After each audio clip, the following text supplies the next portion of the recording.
Rudrangi Congress party గ్రామ శాఖ అధ్యక్షుడు సామ మోహన్ రెడ్డి ఆధ్వర్యంలో జై బాపు జై భీమ్ జై సంవిధాన్ కార్యక్రమంలో భాగంగా రాజ్యాంగ పరిరక్షణ కోసం కాంగ్రెస్ పార్టీ నాయకులు పెద్ద ఎత్తున పాదయాత్ర చేశారు।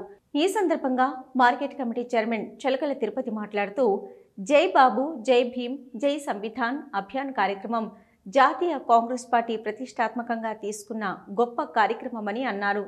రాజ్యాంగ పరిరక్షణ కోసం అంబేద్కర్ ఆశయాల కోసం కాంగ్రెస్ కృషి చేస్తుందని అన్నారు।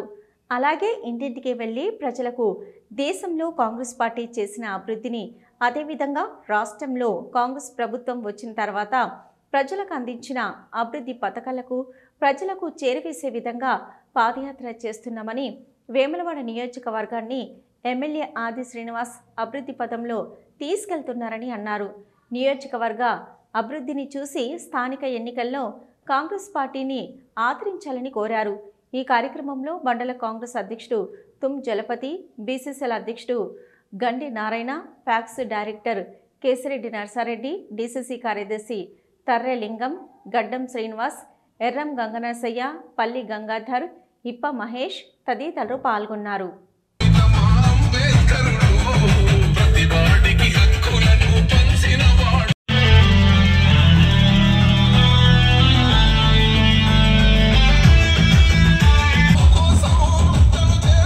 డాక్టర్ బిఆర్ అంబేద్కర్ గారి ఆశయ సాధన, ఆశయ విధానం పేదవాడికి కూడు గుడ్డ ఇల్లు మూడు ముఖ్యం। ఈ మూడింటిపై ఎంతో కొట్లాడి ఒక రాజ్యాంగాన్ని తయారు చేయడం జరిగింది।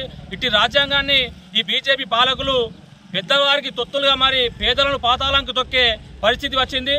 అట్లాంటి రాజ్యాంగాన్ని రచించి పేదలకు మేలు జరిగే విధంగా డాక్టర్ బిఆర్ అంబేద్కర్ గారు రచించడం జరిగింది। అట్టి రాజ్యాంగాన్ని పూర్తి స్థాయిలో నిర్మూలించడానికి బీజేపీ శక్తులు కుట్రలు పడుతున్నాయి। ఈరోజు భారత రాజ్యాంగం భగవద్గీత మీదనో, ఖురాన్ మీదనో, బైబిల్ మీదనో నడుస్తలేదు, కేవలం బాబాసాహెబ్ అంబేద్కర్ గారి రాజ్యాంగం పైన నడుస్తుంది।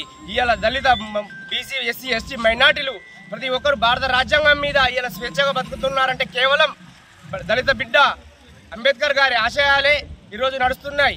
కాబట్టి ఈరోజు కేంద్ర ప్రభుత్వం భారత రాజ్యాంగాన్ని విచ్ఛిన్నం చేసే విధంగా దక్షిణాది రాష్ట్రాలను పునర్విభజన చేసి మొన్నటికి మొన్న జరిగిన టీడీపీ పొత్తుతో కానీ, ఆర్జేడీ పొత్తుతో కానీ రాకపోయి ఉంటే ఈరోజు కేంద్రంలో ప్రభుత్వం లేకపోయేది। కాబట్టి దక్షిణాది రాష్ట్రాలను ఇవాళ పునర్విభజన చేసి మళ్ళీ పబ్బం గడుపుకో డాక్టర్ అంబేద్కర్, బాబాసాహెబ్ అంబేద్కర్ గారిని మరియు గాంధీని వారు బీజేపీ పార్టీ మతత్వ పార్టీ అవహేళన చేస్తూ పార్లమెంట్లో అంబేద్కర్ గారు అనే మాటను ఏకవచనంతో మాట్లాడుతున్నటువంటి ఈ బీజేపీ పార్టీ, దానికి తోడుగా ఆర్ఎస్ఎస్ పార్టీ కూడా వారి తొత్తులుగా తొత్తులు చేస్తూ వారు ఈ రాజ్యాంగాన్ని పూర్తిగా తీసేసే దిశ 3 సార్లు అధికారం ఇస్తే కనీసం అభివృద్ధి గురించి మాట్లాడని ఈ బీజేపీ ప్రభుత్వం ఏమైనా రాముని పేరు మీదనో ఇంకో మతం పేరు మీదనో పబ్బం గడుపుతారు తప్ప అభివృద్ధి అనే మాటనే తీయరు వాళ్ళు। కానీ ఏమన్నంటే రాజ్యాంగాలు మార్చేస్తామంటారు। ఇలాంటి పార్టీని గ్రామాన మనము నియంత్రించి దాన్ని ఈ ప్రాంతం నుంచే తరిమి కొట్టకపోతే రాబోయే రోజులలో ఈ రాష్ట్రానికే కానీ ఈ దేశానికి కానీ ఎంతో ప్రమాదం। అదేవిధంగా రాష్ట్రంలో రేవంత్ రెడ్డి గారి నాయకత్వంలో అనేక సంక్షేమ కార్యక్రమాలు అమలవుతున్నాయి। దాన్ని కూడా అడ్డుకోవడానికి బియ్యం ఏమిస్తున్నామనో, లేదంటే ఇంకో చక్కెర ఏమిస్తామనో ఏదో లేనిపోని ప్రోగ్రాలు చేసుకుంటూ